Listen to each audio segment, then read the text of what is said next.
Hello and welcome to Being Well. I'm Forrest Hanson. If you're new to the podcast, this is where we explore the practical science of lasting well-being. And if you've listened before, welcome back. We're fortunate to have very engaged listeners, and we get a lot of emails containing questions. Most of those are probably what you'd expect. Questions about how to improve a meaningful relationship, build a particular inner strength, or overcome some common psychological challenge like anxiety or depression. But one group of questions that's come up more frequently than I expected has to do with familial estrangement. This occurs when one member of a family distances themselves from the others or chooses to not interact with them at all.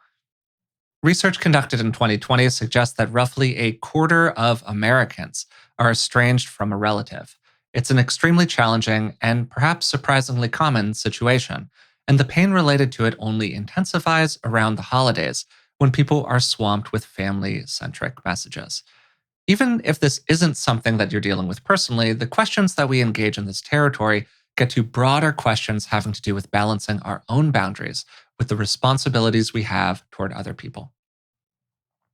That's what we're going to be talking about today: how we can think about and navigate estrangement situations, including the balance between finding the distance we need and honoring our commitments to others. To help me do that, I'm joined as usual by Dr. Rick Hanson. Rick is a clinical psychologist, a best-selling author, and maybe particularly important for today's conversation, he's my dad. So, Dad, how are you doing today? I'm good. And in addition to being a father, Hmm. I'm also a son, a brother, and a relative.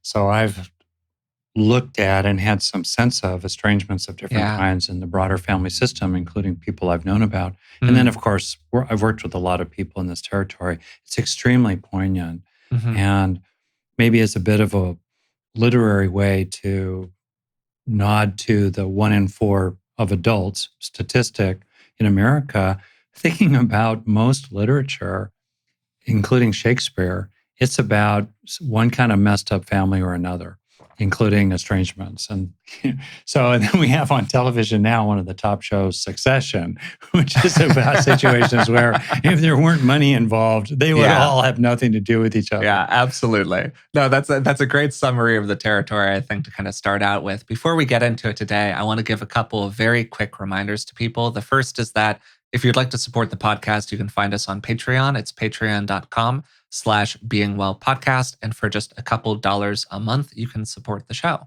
Also, if you've been enjoying the show for a while and you haven't subscribed yet, please do. And you could maybe even tell a friend about it. It's one of the best ways we have to reach new people. So I think that it would kind of make sense to talk a little bit about what we're going to be talking about here today, and particularly what we mean by estrangement and maybe some of the different kinds of situations that are out there. We're going to be mostly focusing this episode on the dynamic between parents and children. That's because that's the question that we get most frequently. I'm a mother and my child won't interact with me. What can I do? Or I'm a child and I'm trying to get some distance from my parents, but I feel really bad about it in a variety of different ways. What can I do? And then inside of that, so you can see this kind of like 2 by 2 matrix. To steal a Rickism, I'm creating my 2 by 2, so I get my 4 point list, the whole thing. You've got kind of parent distancing from child or child distancing from parent. And then maybe you have this other matrix that we could kind of think about, circumstances where there is what one might call clear harm, although defining that gets a little tricky. And then situations where that clear harm isn't as obviously present. Does that more or less track for you, Dad? Yeah, it gets, of course, really difficult to talk about nuances of harm ranging from, 0 and 100. They're pretty clear, but what about somewhere between 1 and 99, especially in the messy middle? Yeah, I think that's a very good framework. And even though we're going to focus on parents and kids, I just want to send a nod out to issues between adult siblings, which are startlingly common. And they often come to the surface after one or both parents pass away. I want to nod in that direction. I also want to nod in the direction of naming the ways in which sort of bystanders within larger family systems can also be very, very affected. If child A, you know, cuts off parent, a mother, let's say, and yet there are other children from that same mother, that cutoff from child A can really affect adult child B and C, and even affect their kids in their relationships with the children of adult child A who cut off contact with the mother. So there are, complications here and complexities that we're going to just not be able to get into, but I want to bow to them and name them along the way. Yeah. And part of what you're alluding to there, I think, is that one of the reasons that we haven't explored this to this point in the podcast is that it's so profoundly individual. And because of the profoundly individual nature of it, it's kind of challenging to give really great, well applied general advice because every situation is going to be so different. So we can talk about a lot of general principles here, and we can maybe offer ways to think about and feel about this inside of yourself, and offer advice for some more common situations. And that's kind of the best we can do, I think. That's right.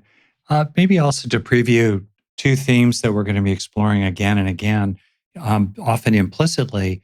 If you think about relationships, or these two fundamental dynamics of joining and distancing, stepping in and stepping back. Even over the course of a 1 minute interaction, you can observe subtleties of this. And you can also see that some people are more predisposed by temperament toward one or the other. Like I tend to be a warm hearted introvert. So, I'm very attentive to my boundaries and my own autonomy. And I don't like, you know, influences coming at me that are dominating. Other people, let's say, put more of a value on relationship experiences. They're more invested in them. They're more focused on joining. So, we're going to be talking about, in effect, how do we balance those dynamics, including when there are differences of desire. When, for example, there are people who want to join with you, but you, you want to keep your distance from them. Or there are other people who've really distanced from you and it's breaking your heart, but you don't know how to repair there. And maybe repair is impossible. So what you're left with is, how can you practice with this inside yourself? So we're going to be getting into it here. Great setup. We're going to kind of build this episode around two extremely common kinds of situations that people ask us about. And we're going to use those two situations as a way to talk about both general principles, um, and the ways in which you can practice inside of yourself, inside of your own mind, with the kind of pains associated with these situations that Rick was just talking about. A lot of this has to do with how to think about and interact with different forms of forgiveness. That's going to be a major theme throughout the episode. But I would like to start with one kind of situation. We actually got this question from a listener just a few days ago as we were setting up doing this episode. And I just thought that it was such a beautiful encapsulation of so many of the themes of it that I just wanted to share that question, obviously removing the listener's identifying details. So here's the question. I have a difficult relationship with my mother, and I'm currently taking a break from her. I want to be able to have her in my life, but I'm struggling to let go of the pain associated with past events. How do you forgive someone who doesn't show much remorse? How can I get to a point where her actions don't affect me as much? I feel like each conversation with her takes me back to a bad emotional state from the past, and it takes days for me to recover. Then, critical question. How do you determine if and how you should keep a close family member in your life? Cutting all ties with my mom feels like a lose lose. Staying also feels like a lose lose. And you might think for yourself, if you're somebody who either is in or who has ever been in a situation like this, if there are some notes there in that message that might resonate with you. I know that even though I'm fortunate to not be in that situation with a parent, or really a situation with a family member more broadly, nonetheless, it's such a emotionally resonant kind of message. And I was wondering if you had any thoughts about it, Dad. It's very poignant. It's also poignant to put yourself in the shoes of the parent here, the older parent. I want to toss the ball back to you, Forrest, in the sense that one of the key questions here is, what do we owe other people? What are our duties to other people?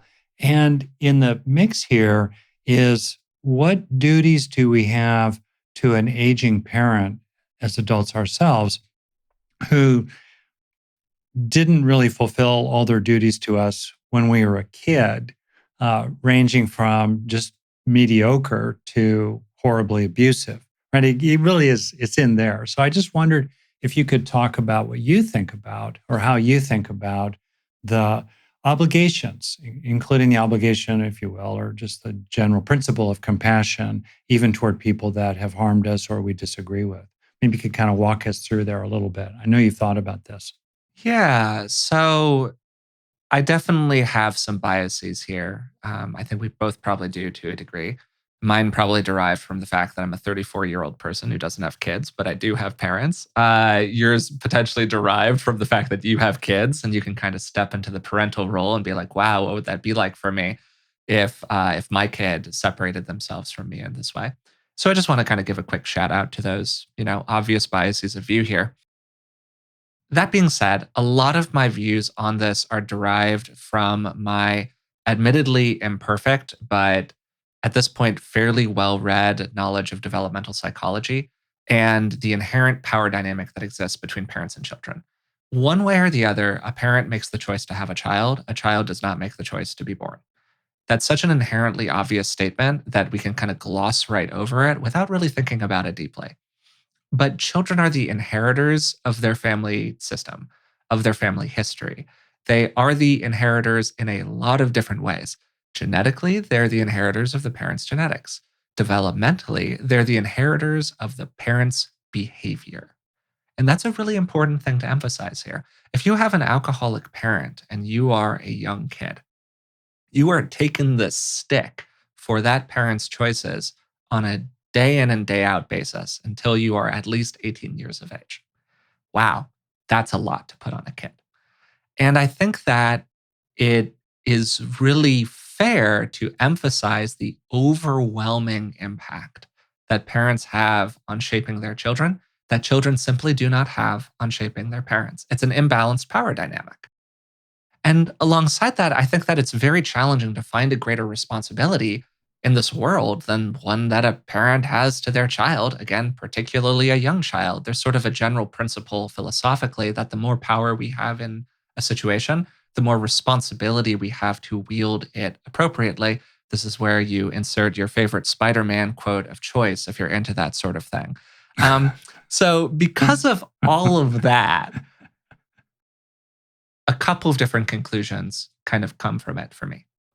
The first is that there is really no more like deeply moral responsibility in this life, in my view, than to be a good enough parent.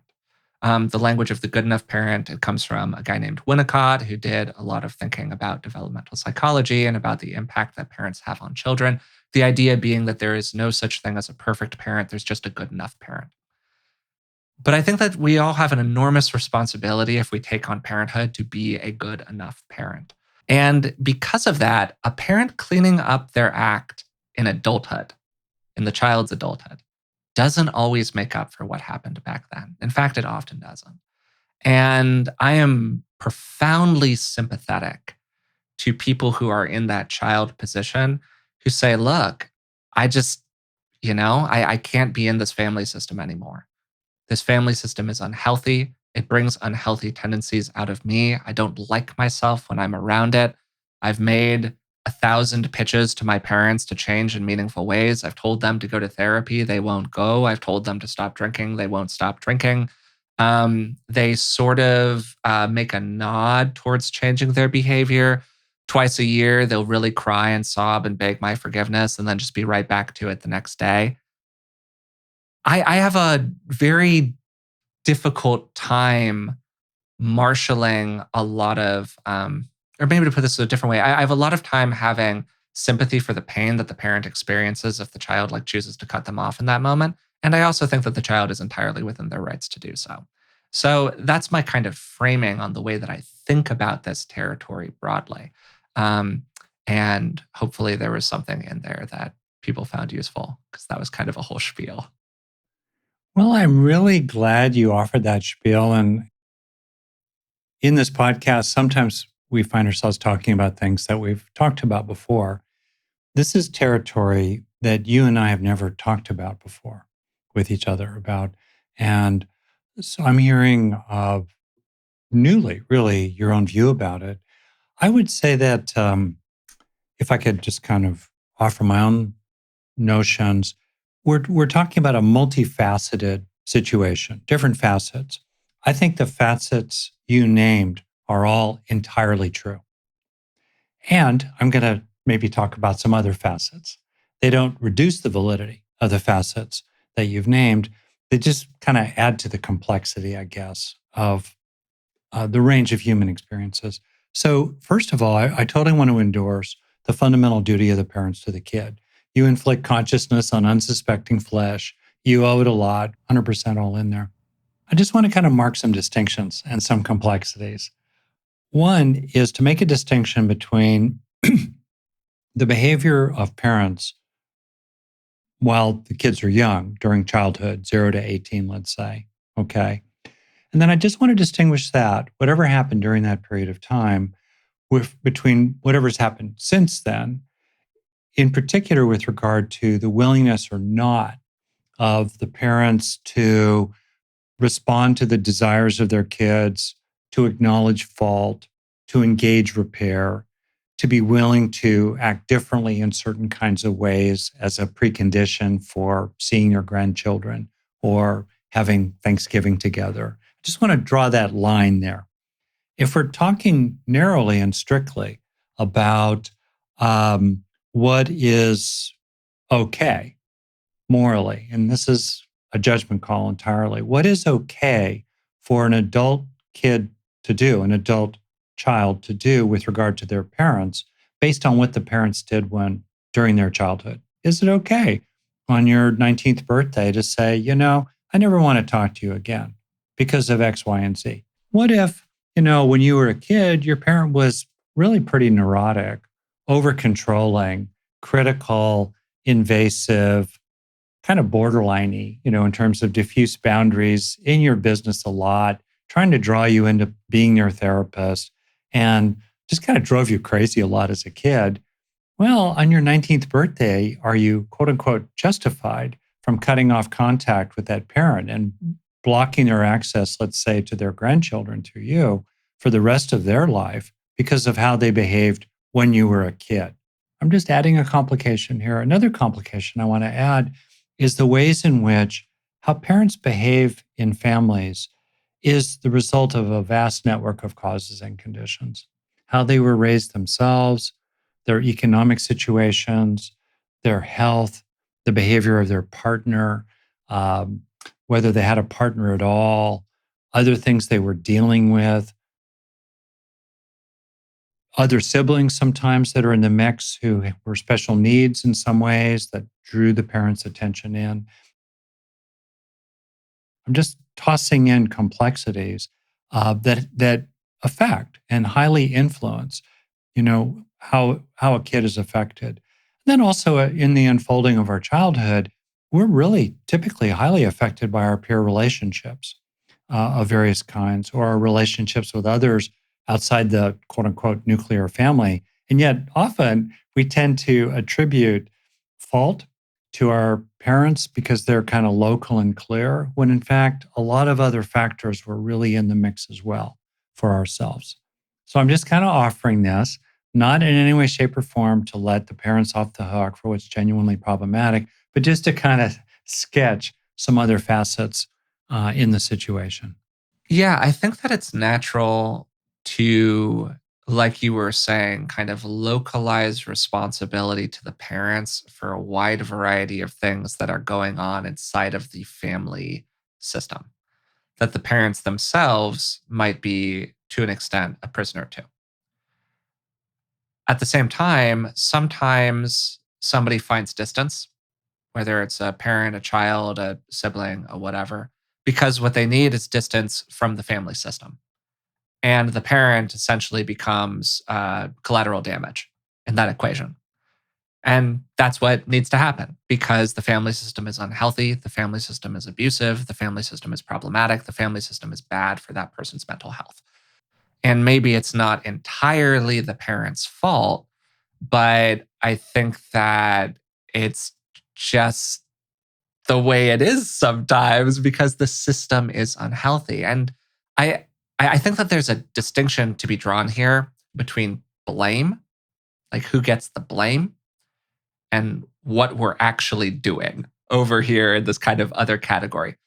And a lot of the time in estrangement situations, and we want to be very careful about talking about like how frequently A or B happens or specific cases or whatever. But I'm just drawing from the few examples that exist among my friend group of situations where things like this have happened that I've sort of interacted with personally. A lot of the time, there actually isn't blame. Sometimes there's a lot of blame, but a lot of the time, there's actually an appreciation for all of the factors you named, the ways in which the circumstances were not an ideal. Wow, the parents really went through these hard things in their own life. They just didn't know better. And yet, at the same time, you eventually come to a point of choice. You come to a point of choice of whether or not you want to continue to engage in an unhealthy system for whatever reason. And this is circumstances that we're going to just like make the assumption the system is somewhat unhealthy, just for the sake of ease here, where you're choosing to engage in an unhealthy system out of a sense of duty, out of a sense of obligation, out of a desire to maintain simplicity, out of a desire to connect with other members of that system who you like for whatever reason. You're choosing to do that. Or you're choosing to find distance from that system. And your parents are going to be the flag carrier for that system, but they're not the whole system. Often the problem is the system, not the individual. And I think that that's just kind of an important thing to highlight here. That's an excellent nuance for us Yeah. and really helpful. And Hmm. um, I think one of the things to really take away, it's so complicated. And some things are just complicated. For example, when you were young, your mom and I distanced from my parents because my mom, in particular, would not stop giving us unwanted advice. So we decreased our contact. Uh, we distanced. We didn't break it off. It was painful for her, but we felt it was really necessary. And it was also a case in which we asked repeatedly, for a change of behavior, and she didn't really budge. Although there were other times, even before it all happened, where we weren't really able to articulate what was uncomfortable, but we just started distancing. In a way, I know that was painful for her. And I kind of wish retrospectively I'd been better at using my tools and using my words and talking with her about it. So I can relate. I want to be clear, I can relate to this. The two situations that I think really stand out again and again as types of situations are one, like the situation that the questioner brings up, which maybe we could talk about next, where you really are trying to get Uncle Bob or Mom Sue to change, and they just won't shift. They won't acknowledge the past, and they won't change in the present. And you're grappling with that, and you're sorting out, what am I entitled to do? What feels right to do?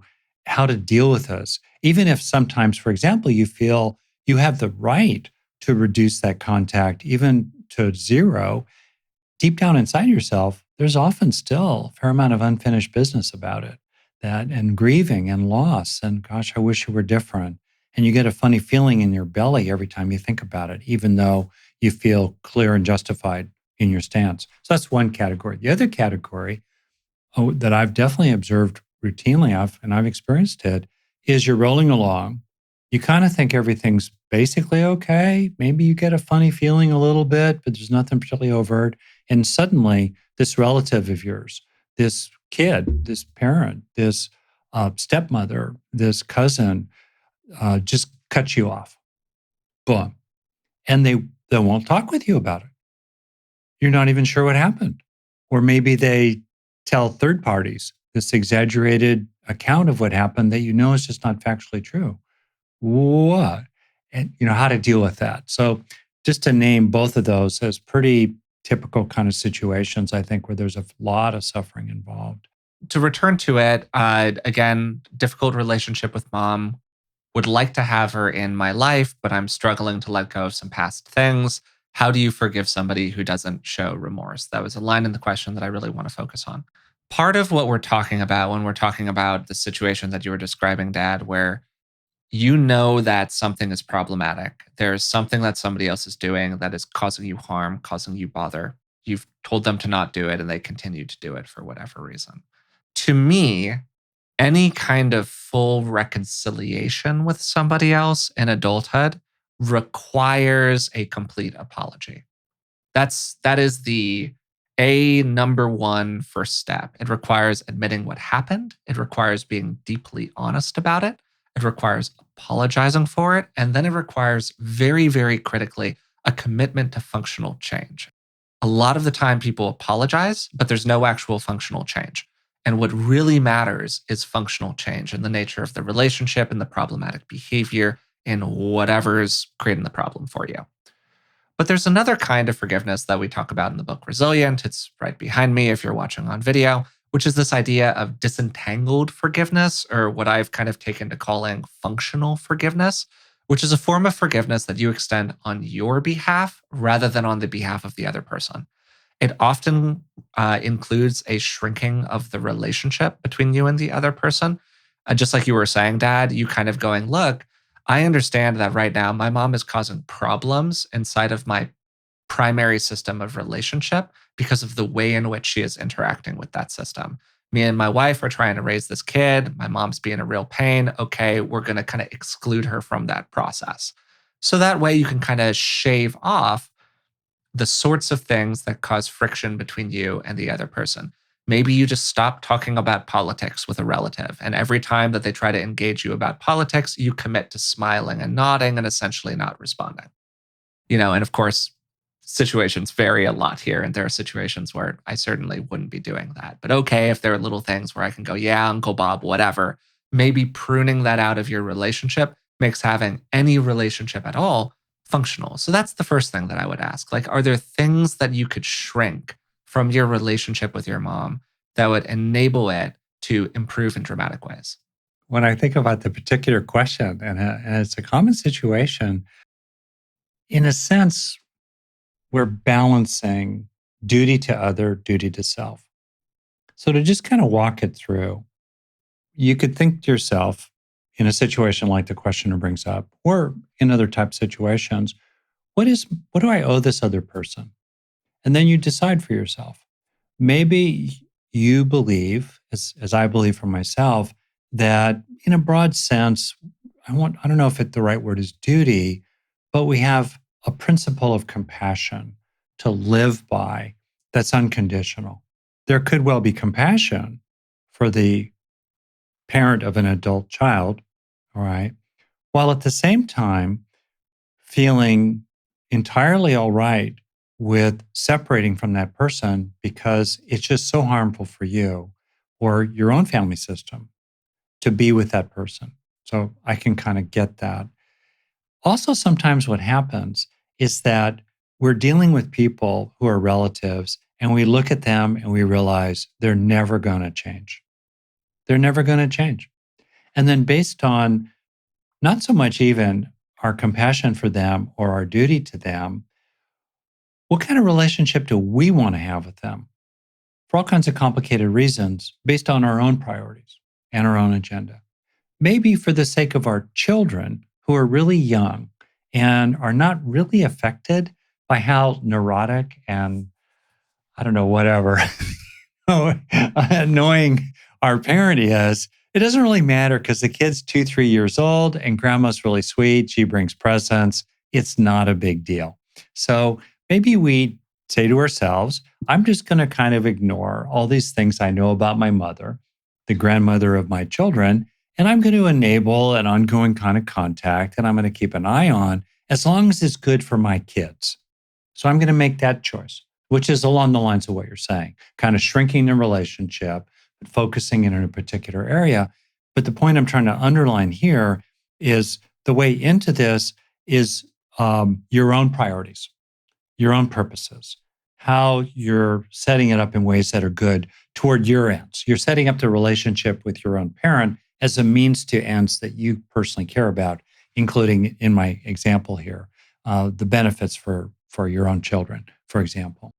To raise another dimension of this, in what I'll think of as marginal situations, situations where there isn't overt abuse by one party or another, we're in that kind of more funky gray zone where the parent has been very imperfect, maybe even problematic, but for whatever reason, you want to perpetuate a relationship with them or you want to be kind of on the side of the relationship.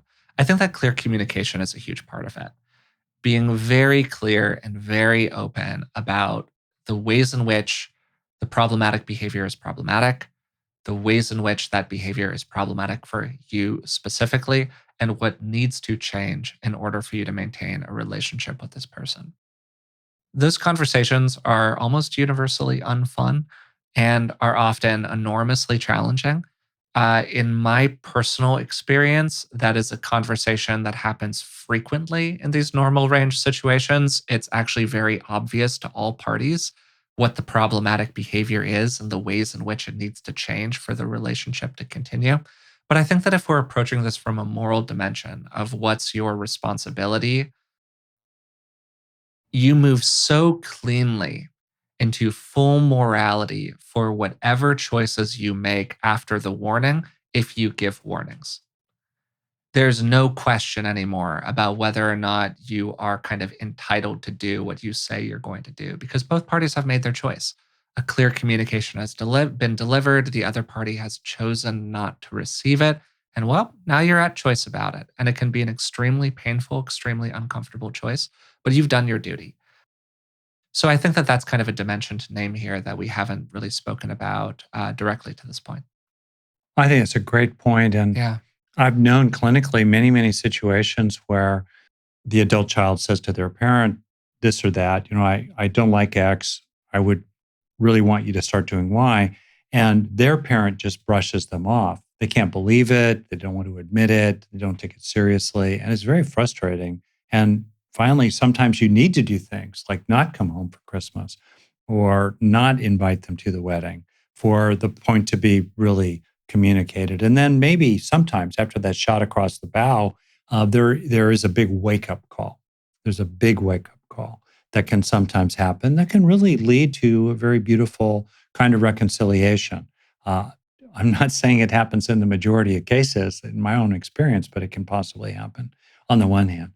On the other hand, boy, I just want to name situations that I've been very aware of where, as a parent of an now adult kid in their 20s or 30s, you can just know that that kid who's an adult now has a bucket of grievances toward you or a variety of ways that they close their heart to you based on all kinds of things. And now as a parent of someone who's an adult, it just pains you a lot to feel that they're unreachable and they have no interest in repair. And yeah, it's the right of that adult kid to do whatever they do. They have the right. All right. And maybe to some extent they're quote unquote justified in that. But one thing that I've been just very aware of is the impact on uh, parents of behavior of their adult children. And kind of to summarize and simplify a lot of stuff, I think that as a aging parent of an adult kid, your adult kids matter more to you than you matter to them. And you just have to live with that fact. That's really just kind of natural. They matter to you a lot. And when you're that adult child of an aging parent, you know, one option and one I tend to encourage is to just take into account the ways in which you really do matter to that aging parent, typically, not always maybe, but typically, and to take that into account, in your dealings with them. Yeah, I think that this kind of segues naturally into the second common question that we receive about this topic. This is probably the most common one that we get, actually. And it goes something like this. I'm a parent, and my child has removed themselves from interactions with me. I know that I made mistakes when they were younger. I feel really bad about it, and I've done my best to make up for it. But my kid doesn't want to see me anymore. What can I do? So, to me, there are already some key components in this question that might not be the case in every situation. There's the admission of an error. There have been attempts at an apology, at least according to the person asking the question. The degree of mistake that's alluded to in the question is actually quite relevant here. Were you the good enough parent? Were you doing the best you could in a tough situation? Aware of the familial structures that were creating problems around you? Aware of your own history that, yes, made your behavior imperfect, but at least made you aware of it? Were you looking out for your child and making the most of it? Or were you physically abusing them, which, by the way, includes corporal punishment, with some regularity? Were you drunk every weekend? Were you, you know what I mean? Like there are different kinds of mistake or error that a parent can make that can have radically different impacts on the long term relationship between parent and child.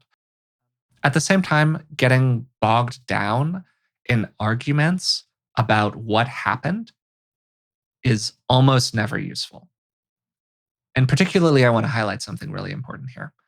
If somebody says that something was traumatic for them, believe them, take them at their word.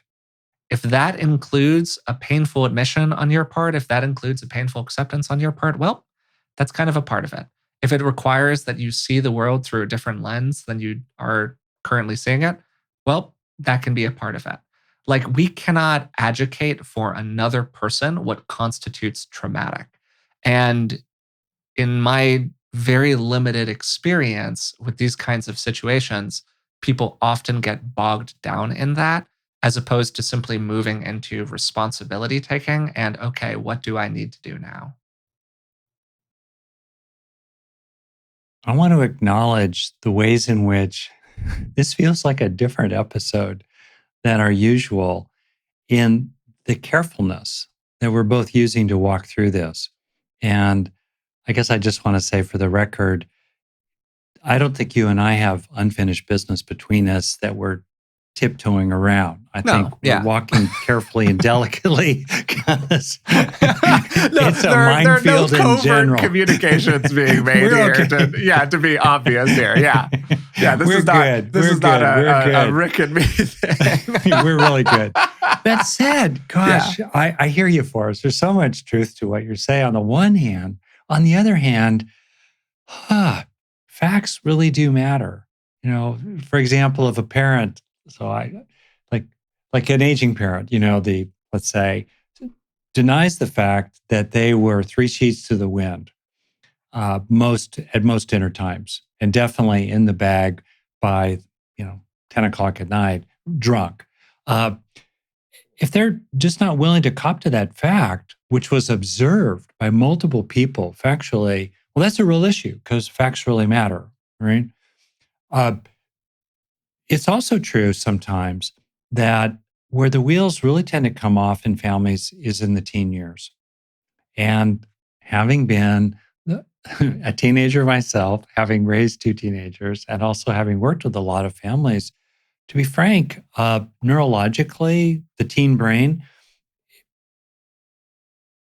there's this disconnect between the maturation of its emotional systems, the intensity of emotion and desire in the adolescent brain gets kind of a turbocharge, while the executive functions of the brain are still, trucking along at roughly a fifth grade level, and then it takes a while for those, executive systems to come online and sort of match the intensity now of the emotional engine that's gone from a beat up old Toyota Corolla to a roaring Ferrari.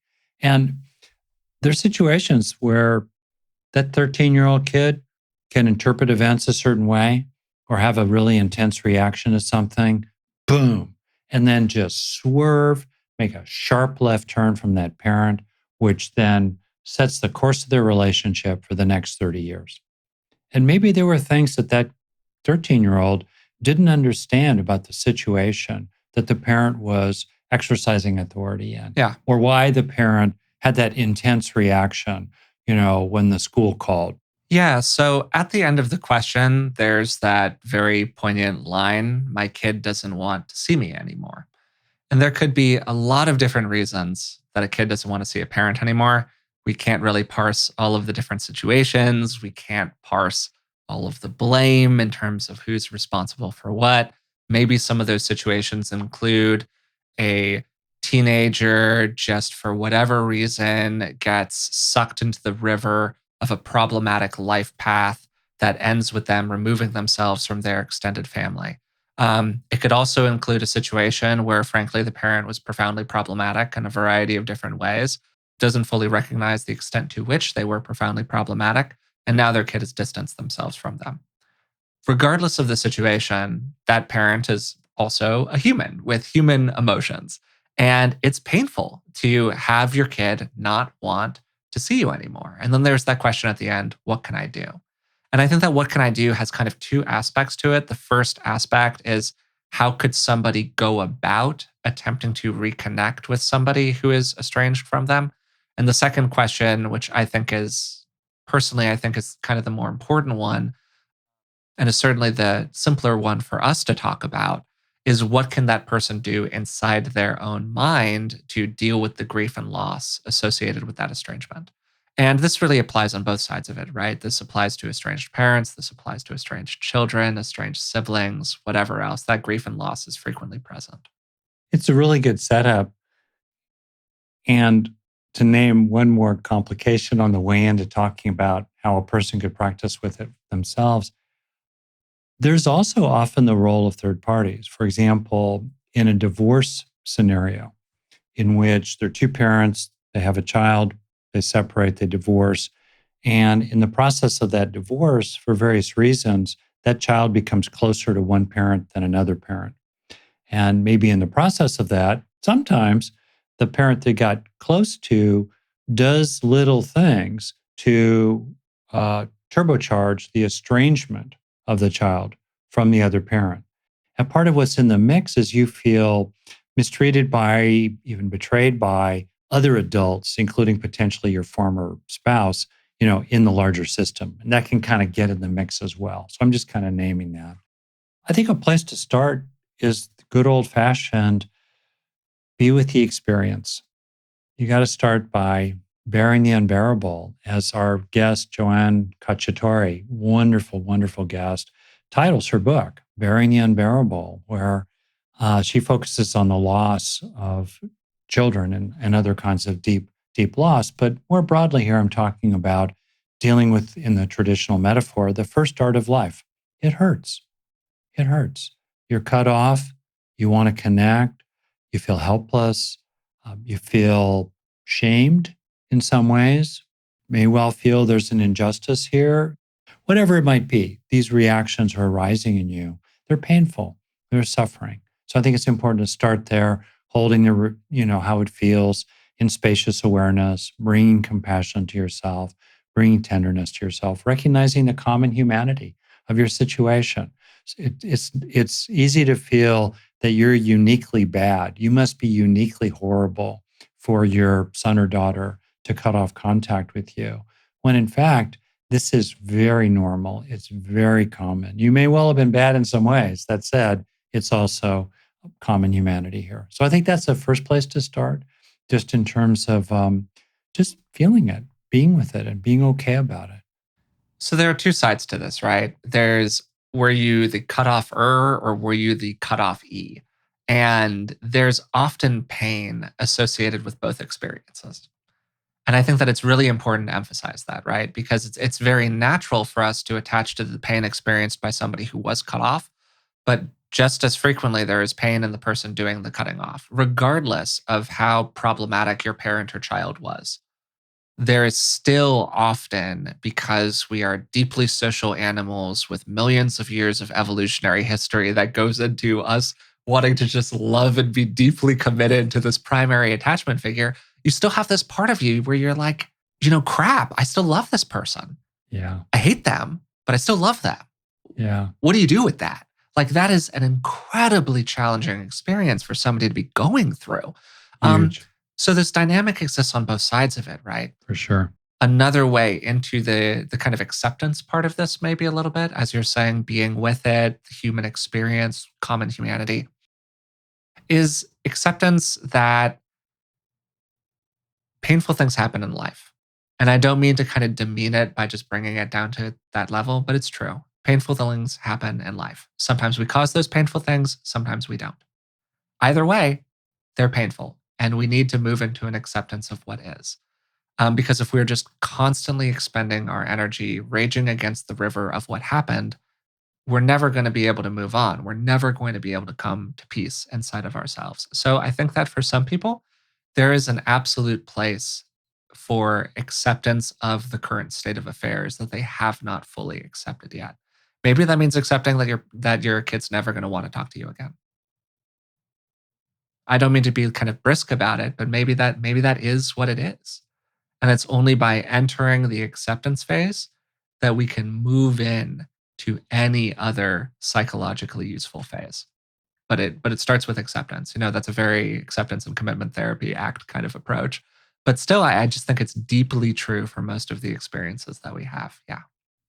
And one of the things we're accepting on in either type of situation is a block to the natural flow of love. And including a situation where, let's say, you're the one who is distancing from your parent.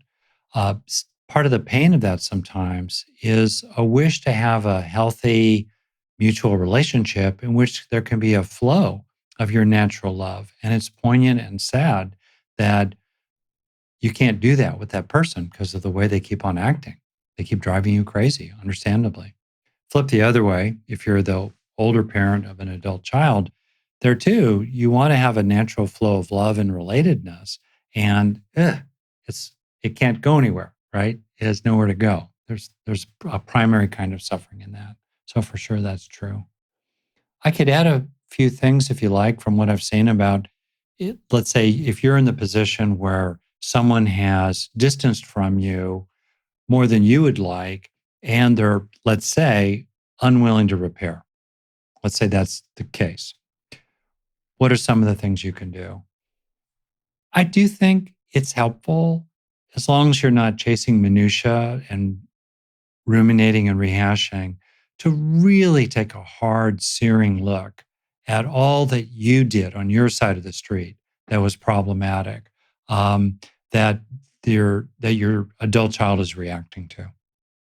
And to find that middle place where you're not denying or minimizing your own conduct, including not just what your intent was, but the impact on your child, unwitting even the impact of well intended behaviors. They still had impact on the child. So to really do, as they say, I think in a fearless and searching inventory for your own sake, to come to peace with it. So you're not minimizing or denying on the one side. On the other hand, you're not overstating it. You're not just assuming that you must have been horrible. You're really piercing into what was it you did and come to a feeling of responsibility about it. I think that that's hard work, but really helpful. And that's definitely been true for me in certain situations. Try to face that while also recognizing, your helplessness, the limits of your influence, to realize there's so much that's just out of your control, that and that the reactions of the other person may well be out of proportion to what you did, at least as you would understand it. It's a lot of factors in the swirl that you don't have control over, alongside the things that you really were responsible for. So that kind of reflection, which can often take months, if not years, to work through, you might find yourself working through it at a deeper and deeper level over time. But that kind of real open-hearted, fearless and searching inventory, I find is actually a real factor in liberation, in becoming freed up around what happened. Your heart may still be heavy. There still may be that first dart every time you think about it, or when the holidays roll around, or the birthday rolls around of that person you wish it would be appropriate to send a card to, but it's not. Or your birthday rolls around and you know you're not going to get a card or an email or a good wish. Okay, maybe your heart's still heavy about that. But in general, because you've gone through this dynamic of taking responsibility and also seeing the bigger picture, you don't feel burdened by it. You're not ruminating about it. You're not so down by it all as you go through your days. And if I could offer a third thing that I've seen work and has worked for me too, if you're in a situation in which someone has separated from you and you wish they hadn't, is to look for other real relationships in your life today that can fill some of that hole. So you may be in a situation where you just say to yourself today, my cousin, my sister, my son has cut off from me. I wish they hadn't. I've taken responsibility. I've really tried to repair, but it's out of my hands at this point. Where else can I find family? Where else can I find my true brother, my true sister? Where else can I find an adult child, someone that I can give to? Where else can I find young kids who are my grandchildren of construction, not my grandchildren of blood? And it's not to somehow lie about the loss over here on the one hand, it's to be pragmatic about looking for ways to forge relationships that give you that family feeling that is available to you here and now going forward in your life.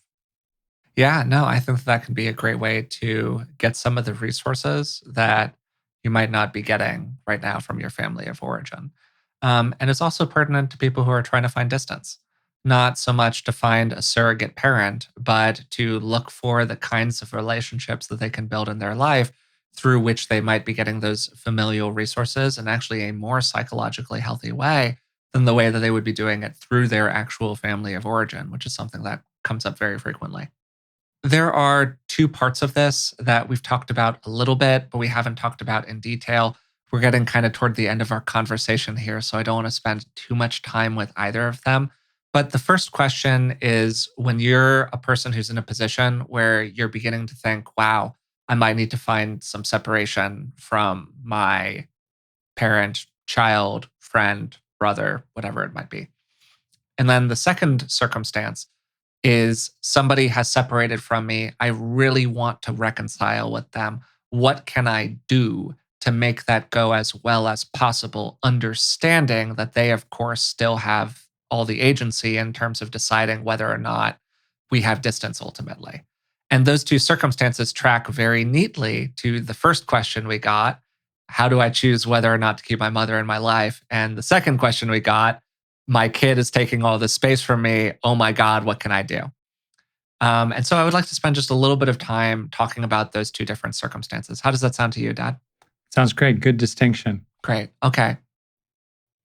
So for the first one, maybe again, because I've kind of taken like the distancer role throughout this conversation, I might as well stick with it. I think that the first question is a really important one, which is how does it feel to be around this person? Mm, How does it feel on a day to day basis? Do you leave every interaction feeling worse than you started in it, yeah. even if you love them? And that is a huge indicator right off the top. The second big question is how willing are they to take responsibility for what they did, particularly, again, avoiding a lot of the complexities around, oh, I thought they did this, but they really did that. Their intention was this, but the consequence were that. No, we cut through it.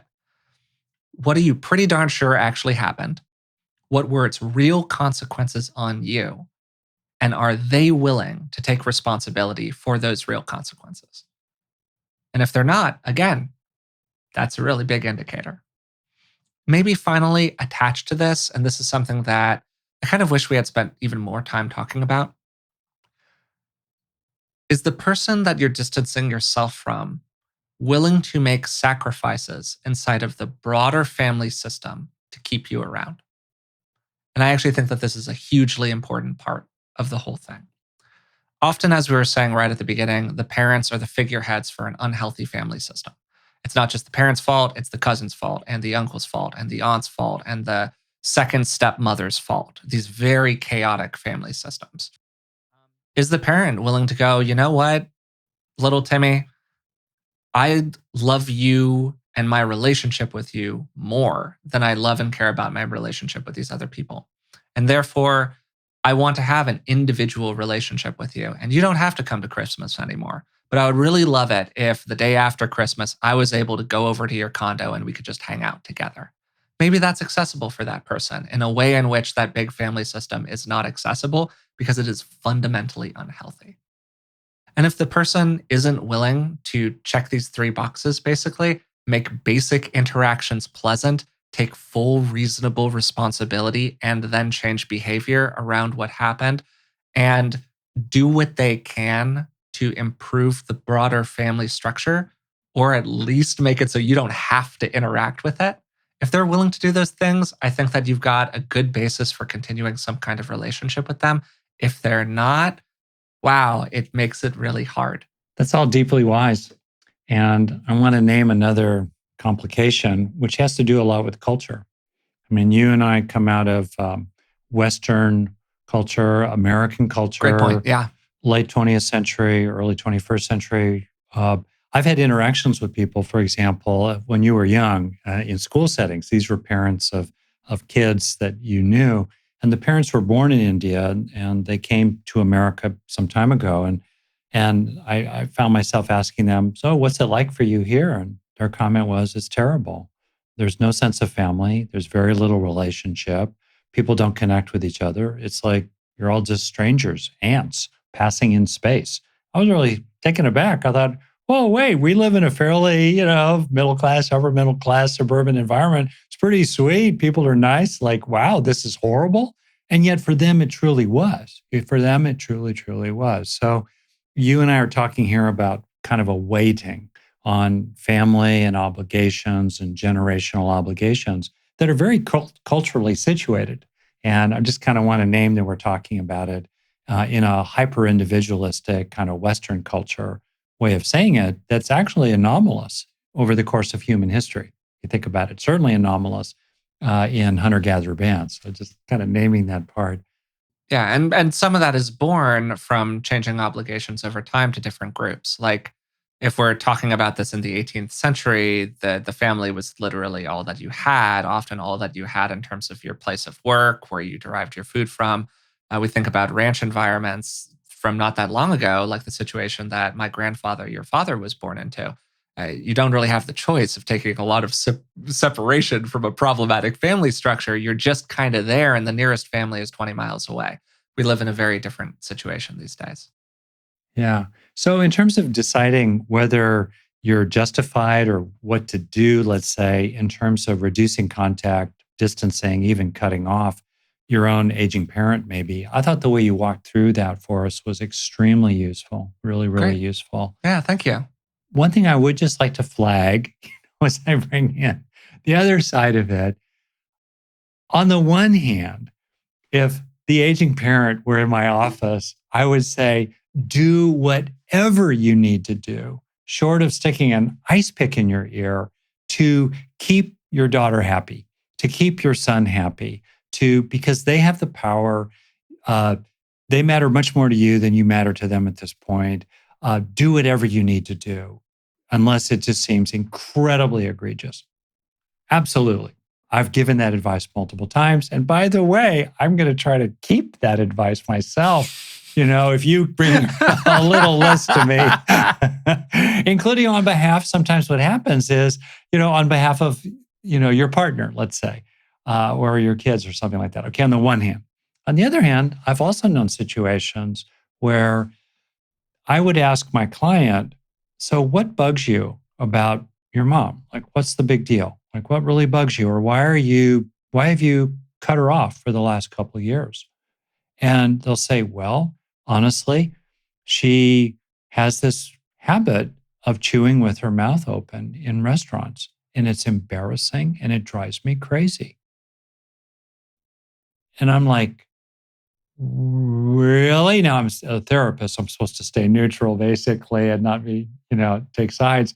like, oh, what bothers you so much Yeah, about totally. that? Yeah, yeah. I Or mean, there are something rational reasons kind for of making along those choices. lines. And it Yeah. just, without getting into what's justified or unjustified, what's right or wrong, just pure pragmatic interest to realize, if you cut off contact in a family system with an aging parent, that can have a lifetime of consequences. It can be consequential when that parent dies. It can have impacts on broader systems.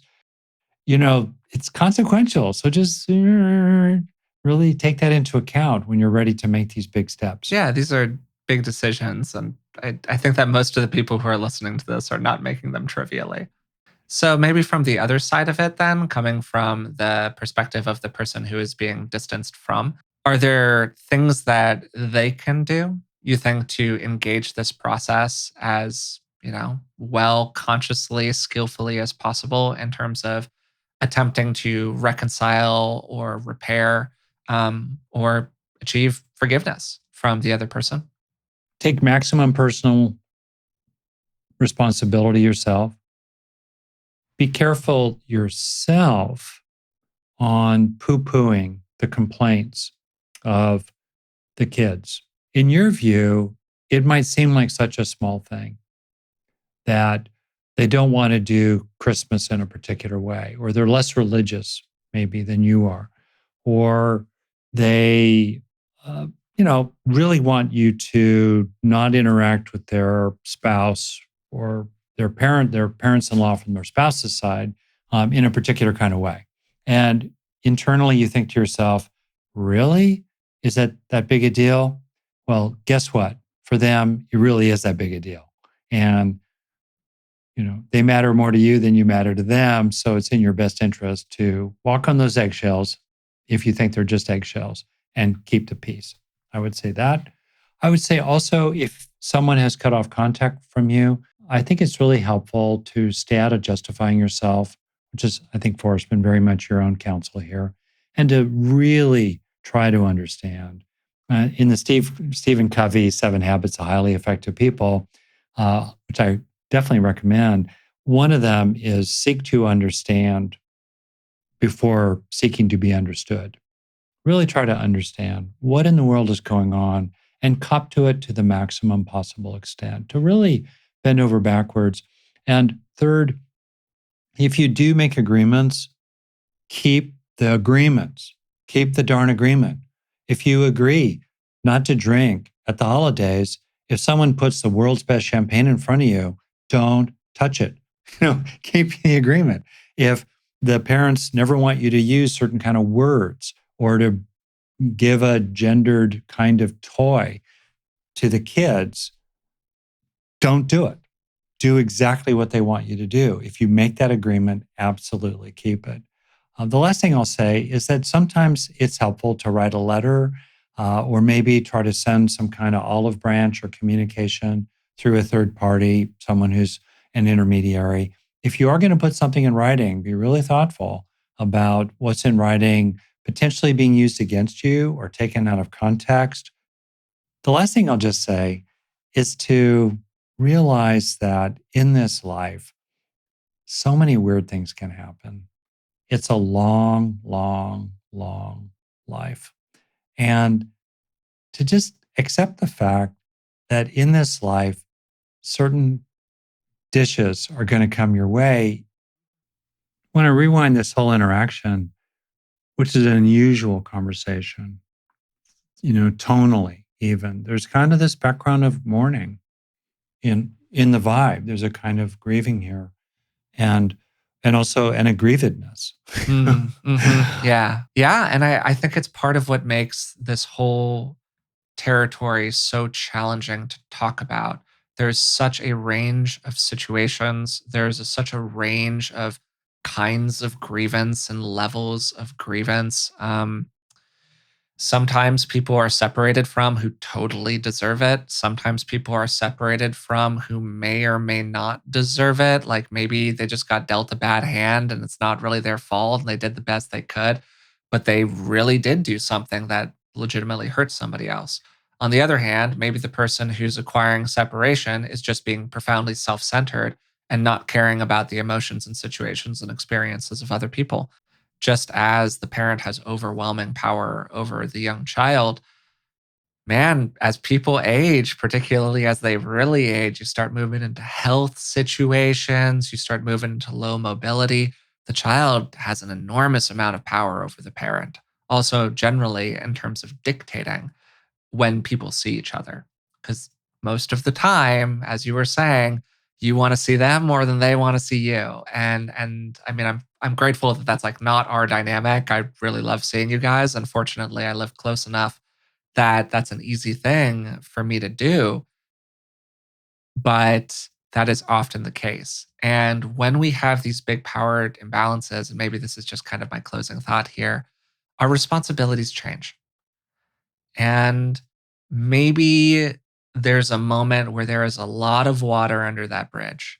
And there were a lot of legitimately bad things that happened inside of that relationship. But somebody just has kind of a moment of grace where they go, you know what? I want to put a bow on this relationship in a way that allows for a certain degree of healing and forgiveness to take place. And I think that that's really beautiful and really legitimate when it does happen. And at the same time, I think, man, sometimes you got to know when situations are unhealthy for you. And you got to see it clearly. You got to be like, look, I might deeply love this person, but every time I leave that house, I feel worse about myself than when I entered it. And that's enormously consequential. That is enormously consequential for a person's life. And to me, our greatest responsibility is to ourselves. It is to looking out for our own health and happiness and well being, and the health and happiness of well being of the people we spend the most time around. Sometimes that's your parents, sometimes it's not. And I think a lot of this is just about clear seeing in terms of what you feel is the honorable and moral action to take. It's poignant in part because as a parent, most parents are not sociopathic abusers of their children. Yeah, for sure. And so there you are as a parent, you're dealing with a whole bunch of complexities yourself, and you've got this kid. Nobody trained you to become a parent. There you are. The village it takes to raise a child's a ghost town. So it's really on you. And this kid is someone you'd make enormous emotional investments in. Enormous. And then they grow up and they grow apart from you and they walk away. And you're still invested in them. But they're not invested in you. It's super poignant. You could say almost a tragic view that inherently parenting is a tragic undertaking in some senses. Mm. You really deeply invest in your kids, and then you're incredibly vulnerable to what they decide to do about that ever after, especially these days in which the traditional family system, the extended family, are environments where people usually lived and died within 100 miles of their birthplace. So they maintained ongoing relationships typically. With their family now, relationships are matters of choice, not of circumstance. And routinely, there's situations where the kid is 1,000 miles away or more from the parent. And what do you do then? Yeah, no, I mean, one of the things that I heard said about estrangement issues is that often the most challenging type of grief to interact with is the grief for those who are still living. Um, because there is this feeling of the phantom presence around the table, the person you've distanced yourself from, the person who's distanced themselves from you. And you feel that presence in a different kind of way when you know that they're still somewhere out there. And yet they are beyond reaching for whatever reason, either because you chose that for yourself, because you think that that's what's truly healthy, or because they don't want to interact with you anymore. And man, that is a very challenging kind of grief to reconcile because it is one that doesn't have a clean completion attached to it. I think that we could spend probably another 6 hours talking about this and going through all of the nuances and forms and styles and interactions and all of that. It is such a deep and rich topic. It's been a very interesting conversation today, I think, at least for both of us. Probably also navigating the natural dynamic between a parent and a child having this conversation. Thankfully, one that does not have any of these overtones attached to it, for which I am enormously grateful. but just nonetheless, there's differences in perspective. So I hope that if you made your way through the entire conversation today, you found it useful. Today, we focused on talking about estrangement situations. We began today's episode by talking about the different kinds of estrangement that families might be experiencing. In all estrangement situations, there is a distancer and a distancee. And in the circumstances that we mostly focused on, we talked about a child distancer and a parental distancee. In other words, the child is looking for more distance from the parent. Of course, that's not always the case. There are plenty of examples of parents distancing themselves appropriately or not from their children. People choose to distance themselves from members of their family for a wide variety of reasons. And it's very challenging for us to cover all of the different circumstances and conditions that might come up. And throughout the conversation, we tried to stay away from situations where it was very clear, one way or the other, what a person should do, or at the very least, what a person is entitled to do morally. If we're talking about circumstances of abuse, in my view, you can do whatever you want morally. If you choose to distance yourself from your parent, wow, more power to you. They were abusive, they were deeply problematic. Then there are situations, for one reason or another, where a kid makes a selfish decision, where they head down a problematic path in life as a teenager, things really go sideways for them. The parents try to intervene, the kid resists that intervention, and then bam, they're 19 years old, they're out of there, they never interact with the parents again. Even though the parents were perfectly good enough, were not excessively controlling, and were just trying to do right by the child. The dynamic inside of estrangement situations is often complicated by and attached to the power dynamic that exists between parents and children. When children are young, parents have enormous power. My personal view is that there's probably no greater moral obligation than the obligation that a parent has to a young child. You influence that child in so many ways that affect the course of their life. And critically, that child does not make the choice to be born to those parents or to be born into that broader family system. They are entirely innocent. And yet, they are the inheritors of that often damaged family structure. And as they age, they might see more clearly the ways in which that structure is damaged, the ways in which that by interacting with that structure, their life is cheapened. And then you get to a choice. Do you stay inside of the structure out of a sense of moral obligation to your family of origin, some sense of the nuclear family and the responsibility that kids have to their parents and so on? Or do you look out for yourself and distance yourself? Do you understand the system is unhealthy and that you will, over time, be made more unhealthy by it? But then, over time, the dynamic shifts, and the child frequently finds themselves with more power over the parent than the parent has over them. And in those situations, again, because you have more power, my personal view is that we tend to begin to have more responsibility as well. To try to navigate these situations in more granular ways, we focused on two kinds of case studies, two questions from listeners. One from the perspective of a child trying to find some distance from a parent and going through the whole process of figuring out what to do, how much distance to have, and whether or not they should fully separate themselves. Then the second question was from a parent whose child had separated themselves from them. They'd tried to make amends, they'd tried to reach out to the child and apologize for what had been done, and yet there was nothing to do. The child would not accept their apology and continued the separation. There was a lot of nuance inside of this conversation, but there were a few points that we made over and over again. The first was that ultimately it's your choice whether to forgive somebody else. You can't make someone forgive you. But sometimes you recognize that you can't come to a full forgiveness for someone else, but you want to have a functional relationship with them for whatever reason. Maybe it's because you want to stay in contact with your siblings. Maybe you really like your Uncle Ted.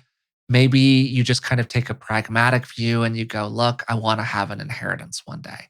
Whatever your reason for it, you want to have a functional relationship with this other person. And that's where what we like to call disentangled forgiveness comes in. Disentangled forgiveness often includes the other person not making a full apology.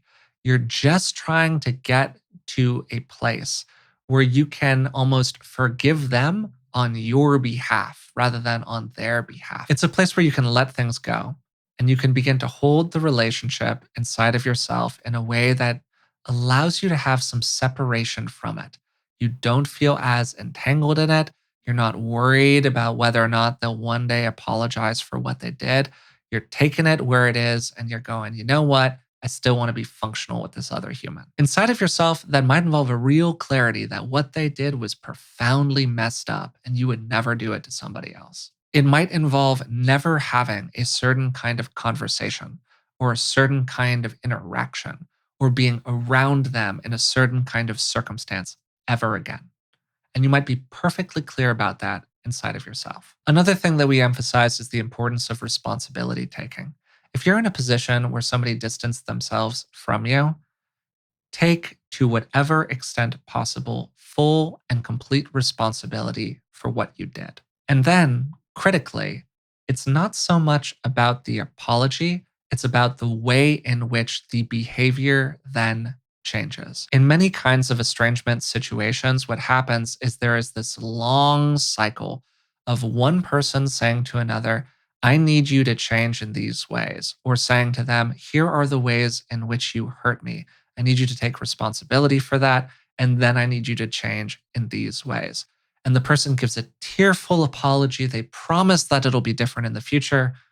And then the future comes around and nothing actually changes. One of the things that Rick mentioned is that sometimes parents take kind of an unfair amount of stick from their children for the problems inside of the larger family system. I then responded to this by emphasizing that often what's happening when a child is distancing themselves from a parent is that they're distancing themselves from the family system as a whole. If the parent is a part of a broader family system that the child finds painful to be a part of, challenging to be around, traumatic to be involved in, wow, then you have a choice to make. Are you going to continue to be a part of the broader family system? Or are you going to choose to connect to your relationship with your child? We then talked for a little while about how to make the often extremely painful choice to separate yourself from elements of your family. And I emphasized three key points. The first is to really pay attention to how it feels to be around people. Maybe you found some distance in small ways and you find that these painful patterns you used to have, these patterns of harmful or negative behavior, are really improving. And then you go back into interaction with your family system, and man, all of the negative behaviors just come right back. If you find that every time you go home for the holidays, you feel worse at the end of it than you started, well, that's an indicator that maybe you shouldn't be going home for the holidays. Second, really pay attention to how willing the other person is to repair, how willing they are to accept responsibility for what they did, and how willing they are to change in meaningful ways. Then finally, pay attention to the broader family system and that power structure that has emerged. If the person you're considering separating from has a greater allegiance to maintaining the structure in the family system that's problematic than they do to you and your health and well being, that's a real red flag right there. Rick also spoke for a while very poignantly about coming to terms with grief and loss, moving into acceptance, appreciating the reality of what is. And he closed with this really beautiful point that often these situations are made just a little bit easier if you can still find a place in your heart where you have compassion for the other person. Maybe you don't love them anymore. Maybe you don't even like them. Maybe you're totally clear that what they did was abusive and deeply problematic. But nonetheless, alongside that, if you can hold just a little bit of compassion for them, it often makes the separation that you find from them much easier. This was, to be transparent, a really challenging conversation, not just because I'm a child and Rick is my dad, but because it is such a nuanced and fraught one with so many different little complexities that can emerge. into so many of the different little situations you might run into here. We really can't speak to every possible circumstance that can emerge, but we did our best to cover what we could, and I hope that you found it useful. If you've been enjoying the podcast, we'd really appreciate it if you would take a moment to subscribe through the platform of your choice, maybe even leave a rating and a positive review. And hey, you could tell a friend about it. It's one of the best ways we have to reach new people. Also, if you'd like to support the podcast in other ways, you can find us on Patreon. It's patreon.com/beingwellpodcast. And for the cost of just a couple cups of coffee a month, you can support the show and you'll receive a bunch of bonuses in return. Until next time, thanks for listening and have a great week.